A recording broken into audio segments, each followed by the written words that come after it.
Well, hello, Arizona and Colorado, and anybody listening online. This is the Patriot Radio News Hour, Patriot Trading Group, Gold and Silver, a show that's been on the air, I guess, about 30 years. You know, the company's been selling gold and silver to the public for decades now. You can say decades.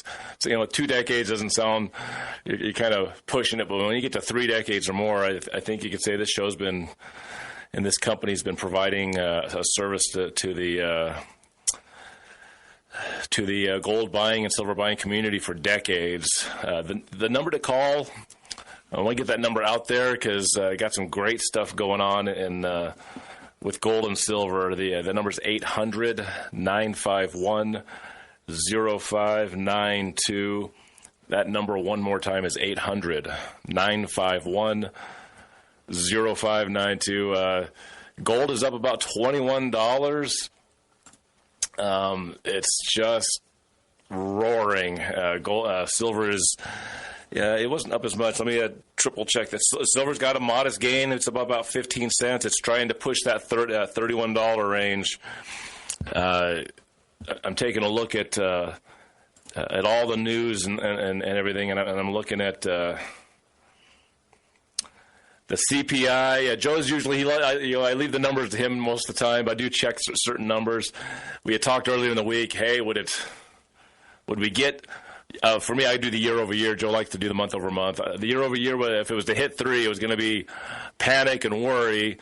Well, gold went up yesterday. Gold went up again today. The markets,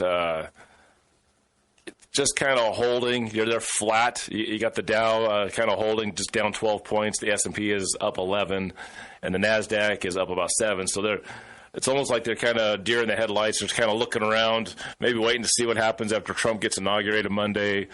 I don't know, but gold and silver is looking at that year-over-year CPI, 2.9. So what you're looking at is you go back to September's number of 2024, and the number that I'm giving you is the December number. So we're finishing off the year-over-year numbers for the calendar year 2024, and it's done nothing but just creep on up. You know, we got the rate reduction of a half point about September last year, then another quarter point, then another quarter point. Well, what has happened since they've been lowering these rates? It was 2.4. That was the low. That's when, it looks like inflation is under control. It went to 2.6 from September to October. Then November's number was 2.7, and now December's number 2.9.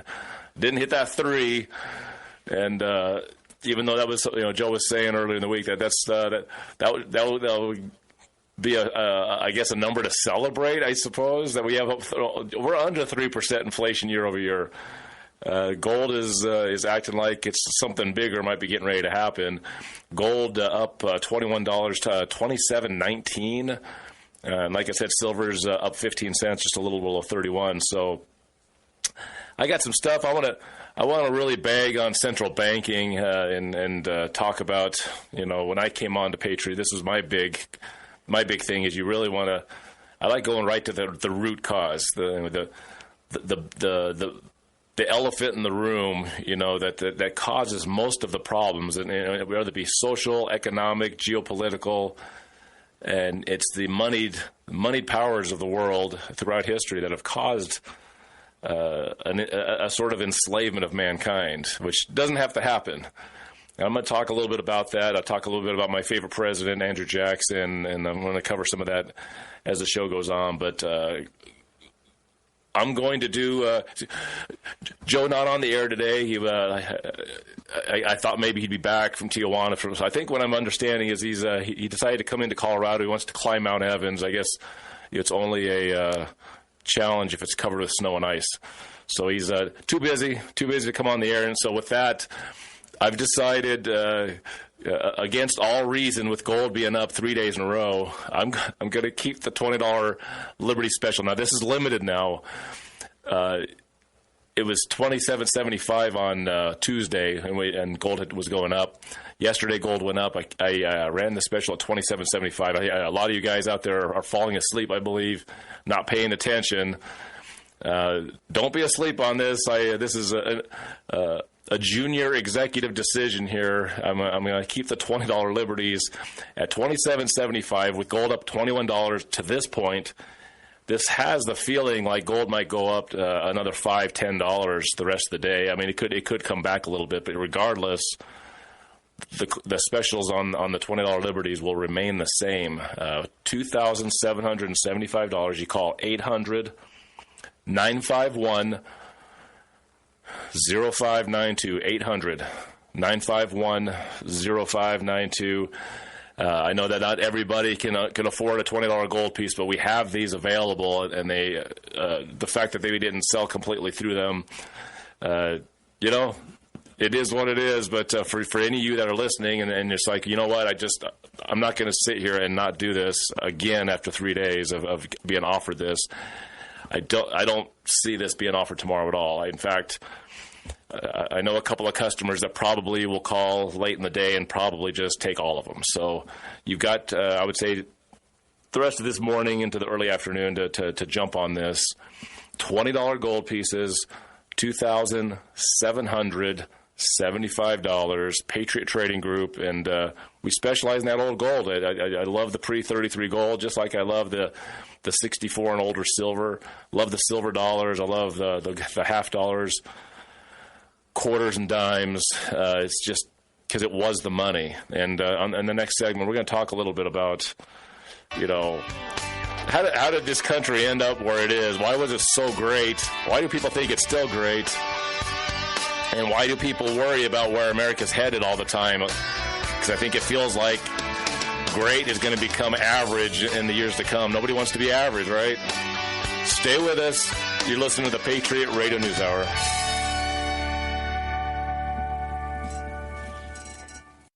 800-951-0592. Gold and silver. We have $20 Liberties for $27.75. I would jump on it. Jump on it really hard because the website. Joe was able to take some time this morning. He does the websites no matter where he's at, and updated the prices for gold and silver going up. So you'll see. I think it's $28.25 is the price of 20s as of tomorrow, I guess. So $50 a coin right now, and essentially probably going to be more because if gold keeps doing what it's doing, we'll have to update those prices again tomorrow. One of the things about gold and silver that led me down the path of trying to understand this stuff was I went back into history, and I tried looking at our history through an economic lens. I think when you do that, you search a little harder than what we were spoon-fed in school as to what our history is, and I think it gives you a very dry, bland, controlled version of American history. There's certain presidents. Let's just go with the idea of presidents, which is the direction I'll go. Certain presidents pop out, and then they really want you in the textbooks to learn about certain presidents. They always want you to learn about the wars. They always want you to know about the wars. I guess it's so that you can accept it that we need to be blowing something up.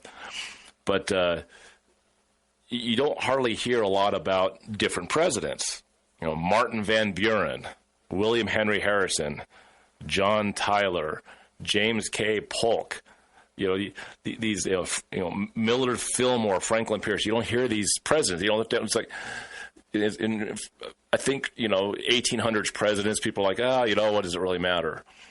Well, it actually matters a whole lot if you look at the history. It's one of the reasons why Andrew Jackson was a massively popular president, and he remained that way into the 1900s, and he's been vilified so much in recent decades because of what he is and what it means in history. I mean, there used to be a holiday. There used to be Jefferson Jackson Day. I remember in elementary school, I think briefly we were still talking about and recognizing Jefferson Jackson Day. Why is that? Well, because Jefferson and Jackson were against central banking from the very beginning. So I'm going to do a little bit of history of central banking. I got a piece I want to play when it comes to Andrew Jackson and have some fun with it. Let me do a little bit of the beginning of our history, which is, here's these colonists are getting on a boat and risking their lives to go over the ocean for a 3-month trip. and then they're going to put their hands in the soil and cut down trees and create cities out of nothing, basically, out of wilderness. And to get away from the government controls of the old world, control over freedom of religion, freedom of speech, all of that stuff. And so when the colonies, when a small group of lawbreakers, they call the founders, decided, what, they're taking everything, they're taking a piece of everything we're doing here. They're taking too large of a piece. And in the history books, you hear about taxation without representation. The taxes were too high. Well, if that were the case for the war for independence, then why aren't we having a war for independence today? Because we are taxed massive amounts more than the colonists were being taxed by the crown. The reason for the war is because of the money. What was the money? Were you even allowed to have money? And what was happening in the colonies is they started coming up with paper money, colonial script, and it's always written in history that the colonies just printed too much of it, and they made it worth nothing. Well, they came up with colonial script because England was taking coinage out of circulation to make business hard. So here comes the king. So taxation without representation. Well, how about just taxation? Here comes you're running a business. It's time for the tax collectors. Here they come, knocking on the door. You owe whatever amount of dollars in taxes, and you go look in your safe. Well, I don't really have that money here. Well, here's the date you got to pay. Well, your business has, revenue. It has customers that are going to pay. But if the physical money, which was being, sucked out of the system on purpose, you don't have the physical money. They're like, well, you could still pay. We'll just take a percentage of your business. You'll be working for the king now. This was the major problem, was the coinage, the gold and the silver. And there wasn't, in the early part of our country's history, we didn't have enough money to actually have a good financial system, which is sound money, gold and silver. So the war for independence happened, and we read in the books, the United States defeats the British and gains its independence. The British was an expanding empire, kind of like what you see with America as the world's policeman in 120 different countries and having bases in 80 different countries. And the colonies weren't exactly the priority for Britain. Of course they want to collect money and make you take your piece, right? Just like the mafia, they have their protection money. They wanted their protection money, and so the war for independence was all well and good when you have central bankers starting to pop up in the late 1700s all over Europe. France was having its own war against the central bank. They had this guy Napoleon trying to beat back the central bankers in France and trying to rid Europe of the scourge of central bankers. But you had these central bankers, putting their claws. The Rothschilds had sent 5 of the grandsons all over Europe to put these institutions in place to financialize Europe to benefit the Rothschilds. And England didn't really care a whole lot about how they collected their money. What's my percentage? Obviously, if they controlled the colonies, you can go in there and physically pull the money out. It's a little more lucrative, but wars are expensive, and there was wars for England going on all over the place. And so why did Britain leave America? Why did we so-called win the war? Well, because America took out a whole bunch of loans. This new country that was trying to be built took out a whole bunch of loans, especially with France, and we owed a whole bunch of money. The war ended. Oh, Britain couldn't win. It's like saying America can't win a war against Syria. Syria just got kicked out. Assad just got kicked out.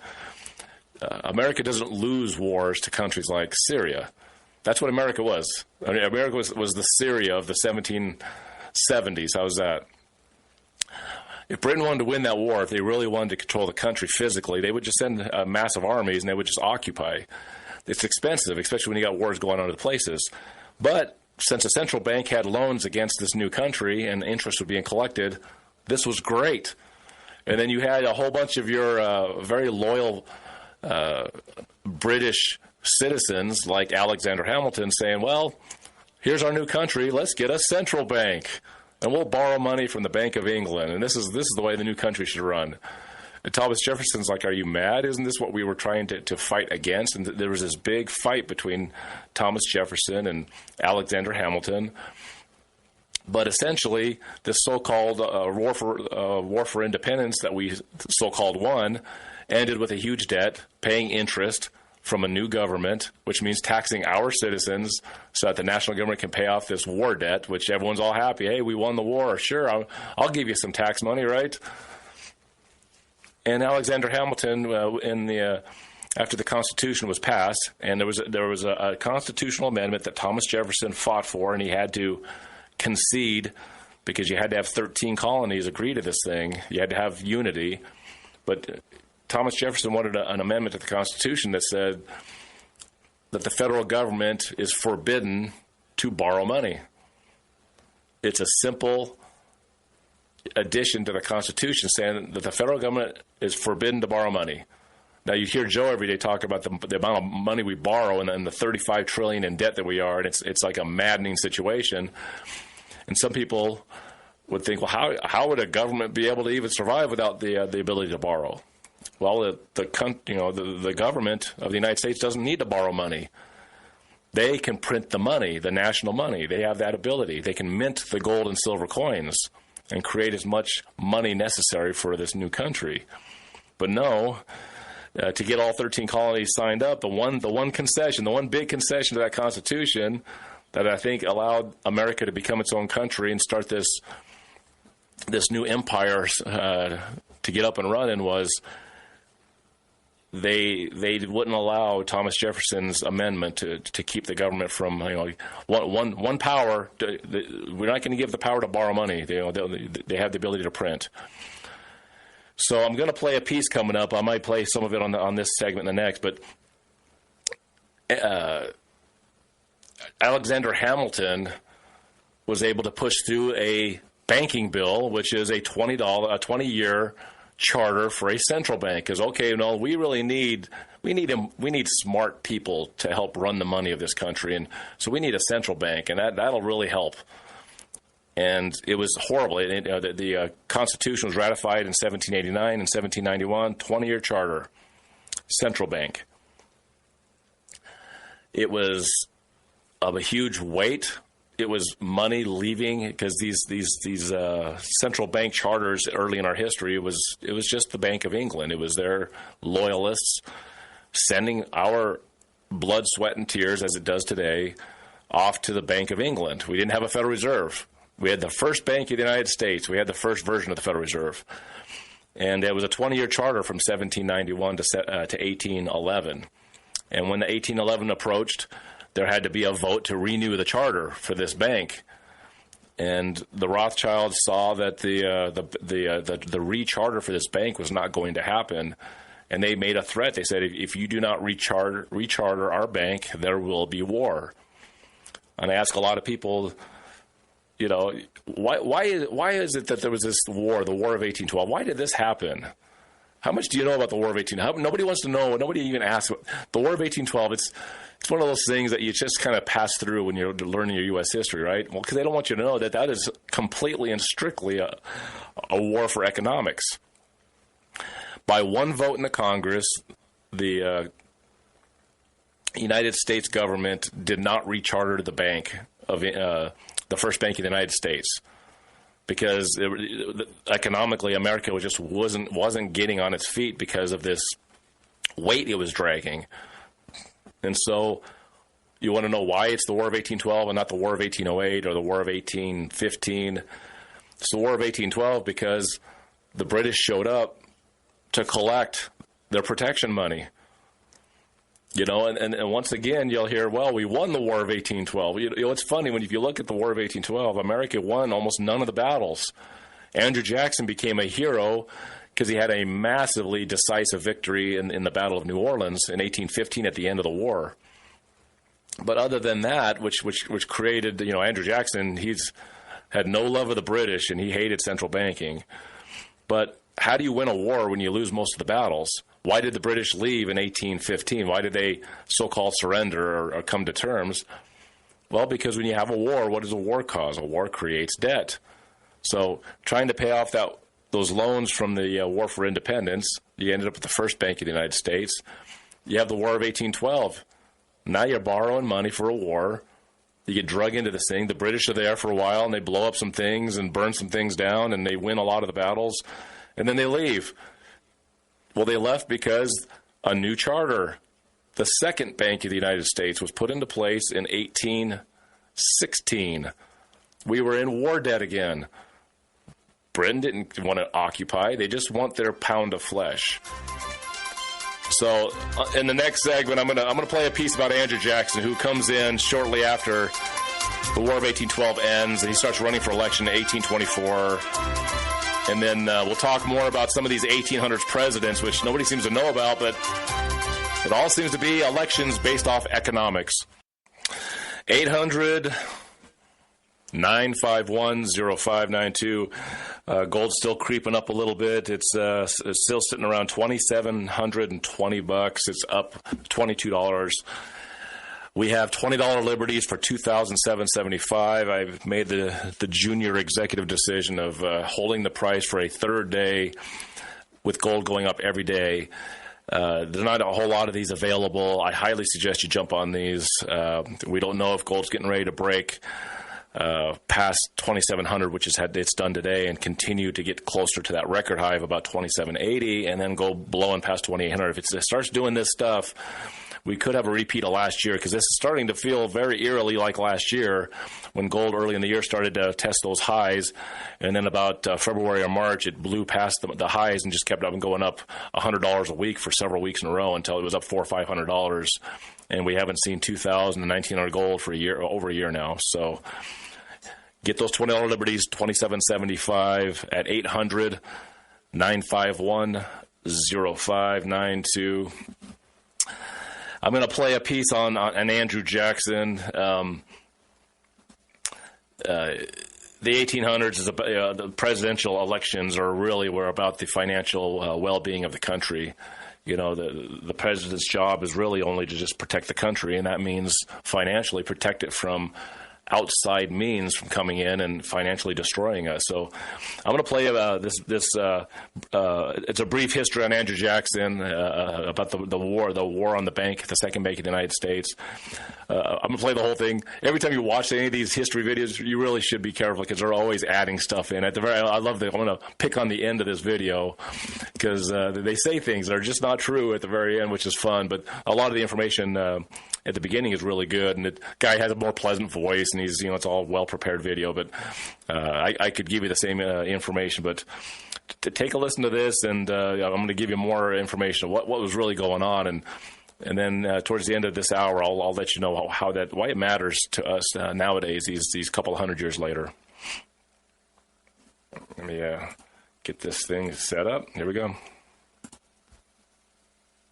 Although Andrew Jackson operated as a strong chief executive, he did not always defend greater federal power. As his first term neared an end, Jackson made a decision that would alter the role the federal government played in the economy. What was that decision?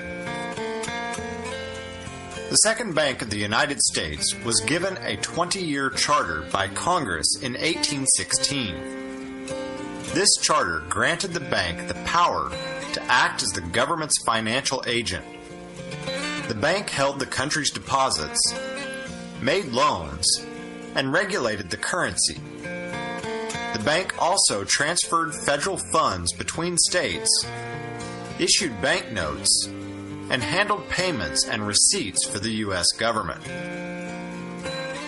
Although the bank's operations were supervised by the President and Congress, around 80% of the bank was privately owned, and its profits benefited a large number of wealthy American and foreign stockholders. Many states, especially in the South, strongly opposed the second bank of the United States.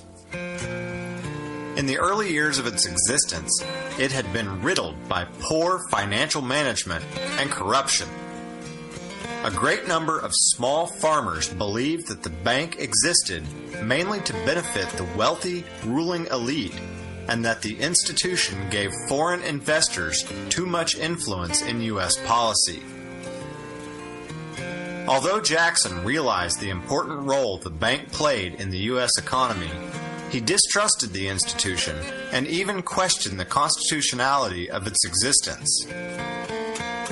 He believed that the states, not Congress, should have the power to control America's banking system. The large number of political opponents who profited from the bank also caused Jackson great ire. The first notable resistance to the Second Bank of the United States came in the form of a lawsuit filed by the state of Maryland. The state attempted to pass a tax that would limit the bank's operation within Maryland's borders. The cashier for the federal bank in Maryland, James McCulloch, refused to pay the tax, and the case went to the Supreme Court. In the landmark case McCulloch v. Maryland, the court ruled that the bank was constitutional and that it did not have to pay the tax. Realizing the unpopularity of the bank with President Jackson, the bank's director, Nicholas Biddle, attempted to force the renewal of the bank's charter through Congress during Jackson's re-election year in 1832. Biddle felt that Jackson, who had vetoed more bills than any previous president, would be much less likely to veto the charter if that action could be used against him during his campaign. Jackson, who believed the bank held too much power, campaigned aggressively for the bill's defeat. Of Biddle's political ploy, Jackson told his future vice president Martin Van Buren, "The bank is trying to kill me, but I will kill it." Jackson overwhelmingly won re-election and vetoed the bill when Congress sent it to him. With many members of Congress not wanting to face a backlash from pro-Jackson voters, they were unable to override the president's veto. Jackson, true to his character, determined to destroy the bank before its charter expired in 1836. Jackson ordered most of the U.S. government's funds to be moved out of the bank and into state banks, which his political opponents dubbed pet banks. With the new flow of money into the smaller banks, a large number of them used the funds to offer loans to people who hoped to purchase land in the West. The tactic led to massive land grabs on the American frontier, but it also caused rapid inflation. In the final year of his presidency, Jackson attempted to slow this inflation. He issued the Specie Circular, an executive order which required payment for government land to be in gold and silver rather than paper state banknotes. The action did little to help the ailing economy, but Jackson remained popular. Despite his widespread support, he chose not to run for re-election in 1836. The Democrats nominated Vice President Martin Van Buren in hopes of maintaining control of the White House. With Jackson's backing, Van Buren easily won the election. We're going to hit a commercial break. I want to finish this about another minute here, and this is where it gets interesting because, guys that put these videos together, they go with a lot of conventional, historical leanings, and I'll play the rest of this last minute of the presentation, which is it's a good presentation by Andrew Jackson. I'll cover more on that, what happened after Jackson left office, and why it pertains to what's going on today. Lots of similar things are happening.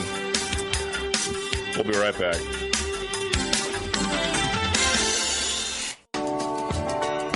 800-951-0592, $2,775 for a $20 Liberty. I held the price, although gold is up $22, $23 and moving well past that $2,700 barrier. Look, you're starting to eyeball those record highs again. Better consider it if you got it. 800-951-0592. Andrew Jackson slays the central bank. He destroys the Federal Reserve of his time. Can you imagine? Can you imagine any of our modern presidents even attempting, which, well, I guess John F. Kennedy was sort of in that ilk, even just attempting to do what Andrew Jackson did, which is have a suspicion of foreign interests and foreign corporate interests and wealthy individuals running a private bank which runs the money of the country. He wanted to turn it to the states. He wanted to make it gold and silver, and he did. He won. He won this war. Not only did he win the war against the central bank of his time, he pays off the national debt. No national debt. Get rid of the central bank, no national debt. That's actually how it works. Let me play the rest of this last minute of this video, because Martin Van Buren, his vice president, gets swept into office because Andrew Jackson, he was getting older. He had been involved in 100 duels. He had lumps of lead in his chest, and and had fought in wars, and his body was slowly going away. And Martin Van Buren becomes elected. Now, listen to what the guy says at the end, and I'm gonna dispute a little bit of their history. Soon after Van Buren took office, a severe economic depression, known as the Panic of 1837, occurred. The depression lasted well into the 1840s, and the money system collapsed as banks refused to redeem paper money at face value. Nearly half of the banks in the United States closed. Unemployment reached 25% in many cities, and large numbers of businesses failed. The economic crisis was the result of many factors, but Jackson's banking policies and his attempt to halt the resulting inflation were partly responsible. The crisis doomed Van Buren to defeat in his re-election bid. With the election of William Henry Harrison in 1840, the age of Jackson officially came to an end.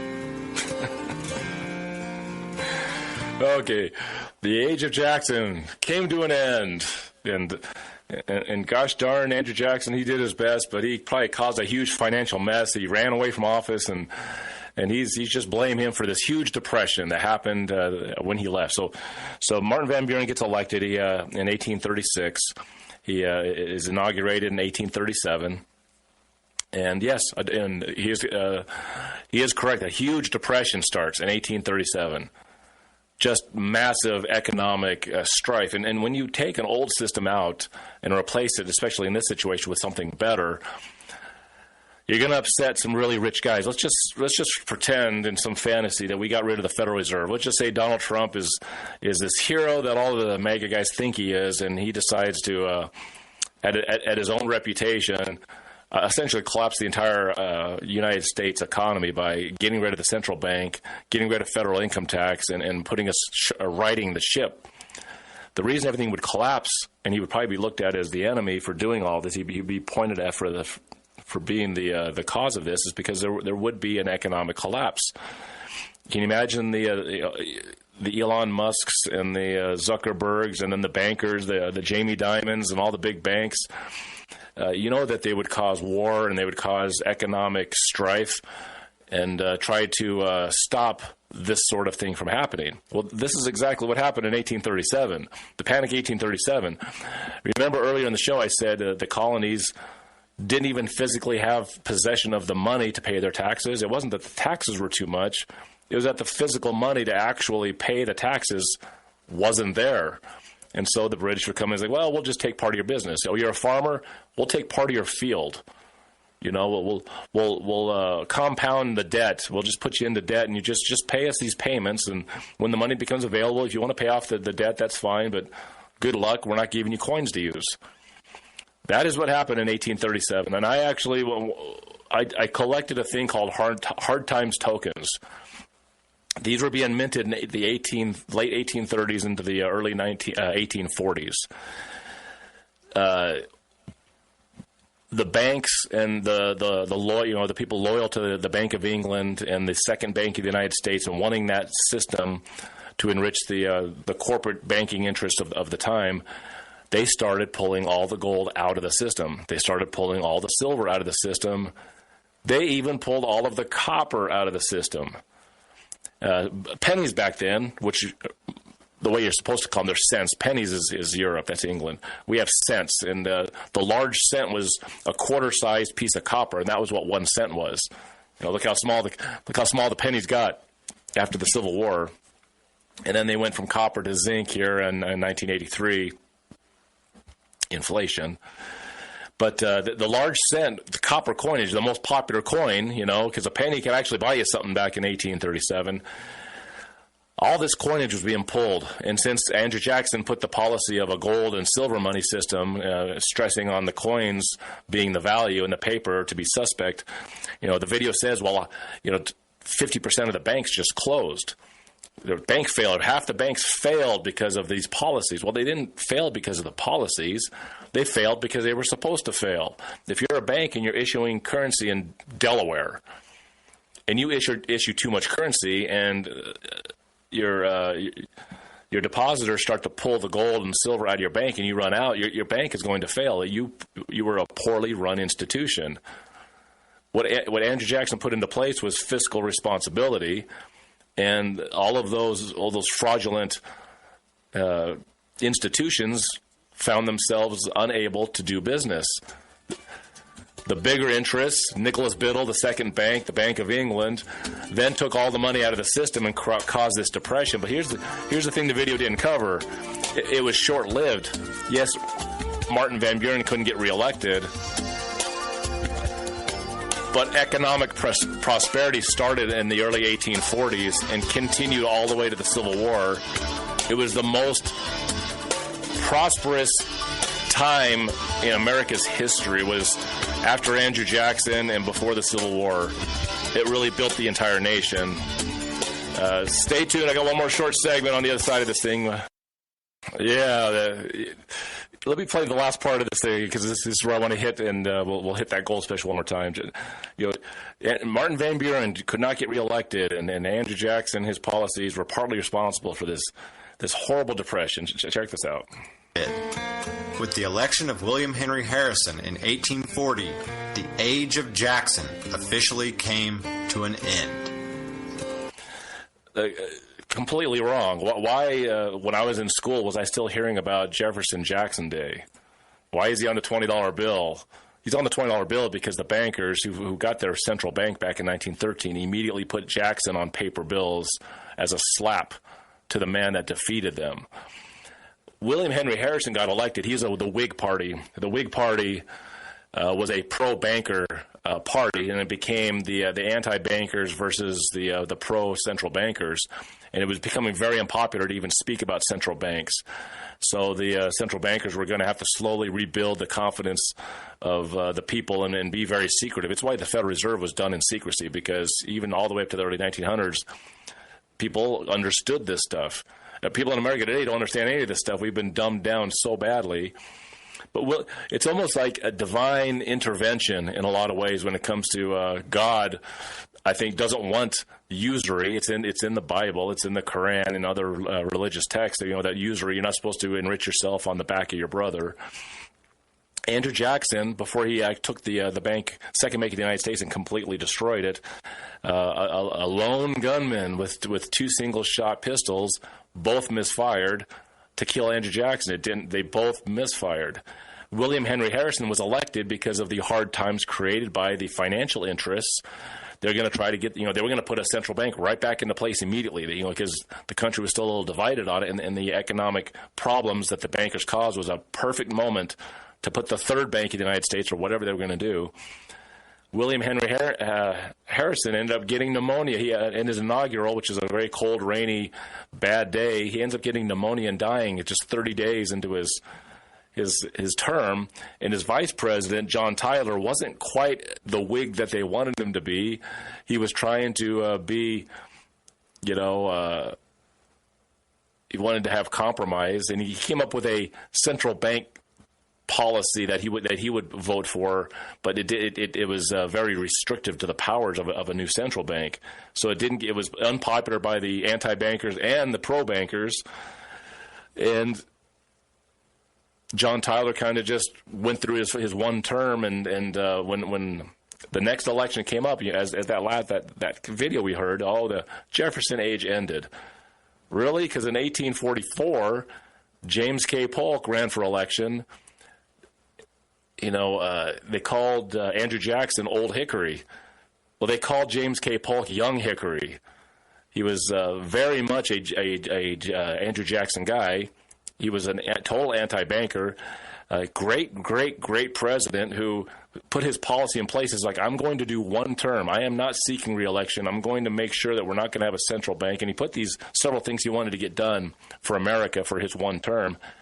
And something you don't see, every single thing that he put in place that a president could do back in those days, he got all of his policies passed the right way and righted the ship and really pushed the Whig Party into the background as far as having any